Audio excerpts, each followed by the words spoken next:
तयारी दहावीची या कार्यक्रमात पुन्हा आपलं स्वागत। नेत्रा गायकवाड आहे नाशिकहून आपल्यासोबत। नेत्रा, तुझा प्रश्न काय आहे?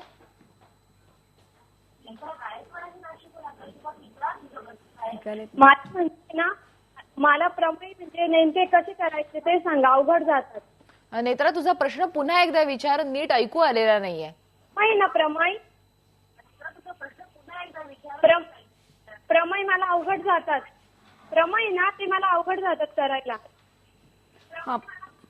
प्रमेय अवघड जातात असं म्हटलेलं आहे प्रमाणित। आता प्रमेय अवघड जातात ह्याच्यामध्ये काय आहे की साधारणपणे प्रमेयामध्ये काय असतं की आकृती, पक्ष, साध्य आणि रचना असेल तर, नाहीतर सिद्धता, हे 4 विभाग असतात। त्याच्यामध्ये पहिल्यांदा जर तू विधान वाचल्यानंतर आकृती कशी काढलेली आहे, पक्ष काय आहे त्याच्यामध्ये आणि साध्य, ह्या गोष्टी समजून घेतल्यानंतर मग रचना असेल तर रचना कशी केलेली आहे किंवा सिद्धता कशी लिहिलेली आहे हे जर त्यांनी बारकाईने 2-3 वेळा वाचन करायचं आणि त्याच्यानंतर मग जेव्हा तू सराव झाल्यानंतर पहिल्यांदा आकृती आपण कशी काढलेली आहे हीच बघायची। कारण म्हणजे सराव करणं खूप महत्वाचं आहे, समजून घेणं नीट महत्वाचं आहे। मेधा भोर आहे आपल्यासोबत नवी मुंबईहून। मेधा, तुझा प्रश्न काय आहे? जे स्टार मार्क प्रमेय तेवढेच वाचायचे। पुन्हा एकदा प्रश्न विचार मेधा। जे स्टार मार्क्ड थिअरम्स आहे तेवढेच वाचायचे। जे स्टार मार्क केलेले आहेत तेच बोर्डाने नेमून दिलेले आहेत आणि तेवढेच करायचे, त्याच्या व्यतिरिक्त कोणतंही येणार नाही। 9 प्रमेय बोर्डाने। आणि मग व्यवस्थित सराव केला, मी पहिल्यांदा सांगितलं की त्याच्यामुळे 7 ते 8 गुण तुमच्या हातात आहेत, म्हणजे हे की त्याचा पूर्णपणे सराव तुम्ही व्यवस्थित केला तर तुम्हाला मार्क मिळणार आहेत त्याच्यामध्ये। नक्कीच ते 9 प्रमेय विद्यार्थ्यांना आपण पुन्हा एकदा सांगू, बोर्डाने नेमून दिलेले, ज्याला म्हणता येईल की मिनल खापरेचा आपल्याला पुन्हा एक फोन येतोय, साताऱ्याहून आहे। मिनलशी आपण बोलूया। मिनल, तुझा प्रश्न काय आहे? हॅलो, हा मिनल, तुझा प्रश्न विचार। माझा प्रश्न असा आहे की जॉमेट्रिक कन्स्ट्रक्शन आहे तर त्यात अनालिसिस स्पेशली कोणत्या प्रश्नांसाठी लिहायला पाहिजे? त्याच्यामध्ये अनालिसिसचा भाग जो आहे साधारणपणे संग्रहामध्ये, अभ्यासाच्या ह्याच्यामध्ये प्रश्नसंग्रहामध्ये नाहीये। प्रश्नसंग्रह मध्ये जी उदाहरणं 13 पासूनची आहेत तर त्या ह्याच्यामध्ये 1-2 ह्याच्यासाठी ठराविक ह्याच्यासाठी अनालिसिस लावावं लागणार आहे। बाकीच्या ह्याच्यासाठी तुम्ही जर अनालिसिस लिहिलं नाही तरी आवश्यकता नाहीये त्याच्याप्रमाणे। पण जेव्हा आकृती तुम्ही काढाल ती सुस्पष्ट असावी, त्याच्यानंतर त्याचं मेजरमेंट वगैरे व्यवस्थित असलं पाहिजे।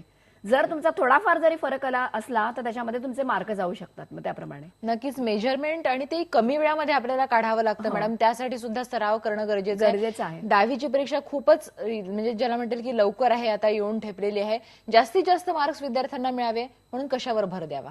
साधारण किती आहेत? 8 प्रकरण आहेत। तुम्हाला अभ्यासायला किती प्रकरण आहेत? एकूण 8 प्रकरण आहेत। त्याच्यामध्ये बऱ्याच जणांना समरूपता प्रकरण, नंतर वर्तुळ कंस आणि वर्तुळ स्पर्शिका, ही 3 प्रकरणं जरा कठीण वाटतात। आता तुम्हाला कसं आहे की प्रत्येक ह्याच्या प्रकरणामध्ये प्रत्येक प्रश्नामध्ये प्रकरणात नेमून दिलेली आहेत की ह्या प्रकरणातच त्याच्यात येणार, तर पहिल्या प्रश्नामध्ये 8 प्रकरणांचे येणार आहे। मग त्यातल्या त्यात साधारणपणे जे स्कोरिंग प्रकरण आहेत, म्हणजे त्यामध्ये आपल्याला जास्त गुण मिळू शकतात असे आहेत त्रिकोणमिती, नंतर महत्व मापन, नंतर निर्देशक भूमिती, आणि ह्याच्यामध्ये तुम्ही जास्त मार्क मिळू शकता। नक्की 6, 7, 8 हे 3 प्रकरणं खूप महत्वाचे आहे, याचा अभ्यास करा। अमित शेगनाके आहे चंद्रपूरहून आपल्यासोबत। अमित, तुझा प्रश्न काय आहे? मॅडम, माझा प्रश्न असा आहे की कोटिकोणांची त्रिकोणमितीय गुणोत्तरे कशी सोडवायची? कोटिकोणांची त्रिकोणमितीय गुणोत्तर हे करताना साधारण कसं आहे की त्याच्यामध्ये तू समजा एक असा चार्ट तयार केला की साइन थिटा बरोबर काय, कॉस 90 वजा थिटा, मग त्याच्याबरोबरच कॉस थिटा बरोबर साइन 90 वजा थिटा लिहायचं, म्हणजे मग तुला त्याच्यातला फरक कळेल की इथे साइन थिटा लिहिलं त्याच्याप्रमाणे इकडे कॉस थिटा येणार। टॅन थिटा बरोबर कॉट 90 वजा थिटा, तर तिथे टॅन थिटा बरोबर कॉट थिटा बरोबर टॅन 90 वजा थिटा, असं जेव्हा तुम्ही लिहाल की नाही। आणि आता कसं असतं की साधारण जे उदाहरण असतं त्याच्यामध्ये त्या 2 कोटिकोणांची बेरीज 90 येते, तर मग समजा उदाहरणार्थ मी सांगते की टॅन 15 गुणिले टॅन 75 असं असेल, तर टॅन 15 आणि 75 आणि 15 यांची बेरीज 90 येते, तर मग टॅन 15चं रूपांतर कॉटमध्ये करायचं आणि मग ते सोडवायचं, मग त्या पद्धतीने ती सोपी जातात। नक्कीच मॅडम, तुम्ही जे उत्तर दिले त्यामुळे आपल्या या विद्यार्थी मित्रांचं समाधान झालं असेल अशी आपण अपेक्षा करूया। तुम्ही आज IBN लोकमतमध्ये या कार्यक्रमामध्ये आल्यात, विद्यार्थ्यांच्या शंकांचं समाधान केलं, त्याबद्दल तुमचे मनापासून आभार। आणि आज या कार्यक्रमात आपण इथेच थांबतो आहे। उद्याचा आपला विषय आहे इंग्रजी आणि मार्गदर्शन करणार आहेत मच्छिंद्र बोऱ्हाडे। तुमचे प्रश्न जर तुम्हाला काही पडले असतील तर उद्या सकाळी 9:30 ते 10 या वेळात आम्हाला फोन करा, आणि त्यासाठी आमचा फोन नंबर आहे 02266899204। पाहायला विसरू नका तयारी 10वीची रोज सकाळी 9:30 वाजता फक्त IBN लोकमतवर। खास विद्यार्थी मित्रमैत्रिणींसाठी 10वीच्या आपण हा कार्यक्रम आयोजित केलेला आहे की कमी वेळामध्ये 10वीचा अभ्यास कसा करायचा आणि जास्तीत जास्त मार्क्स कसे मिळवायचे. सोमवार ते शुक्रवार रोज 9:30 वाजता हा कार्यक्रम असणार आहे आणि या कार्यक्रमाचं रिपीट टेलिकास्ट रोज 5:30 वाजता असणार आहे.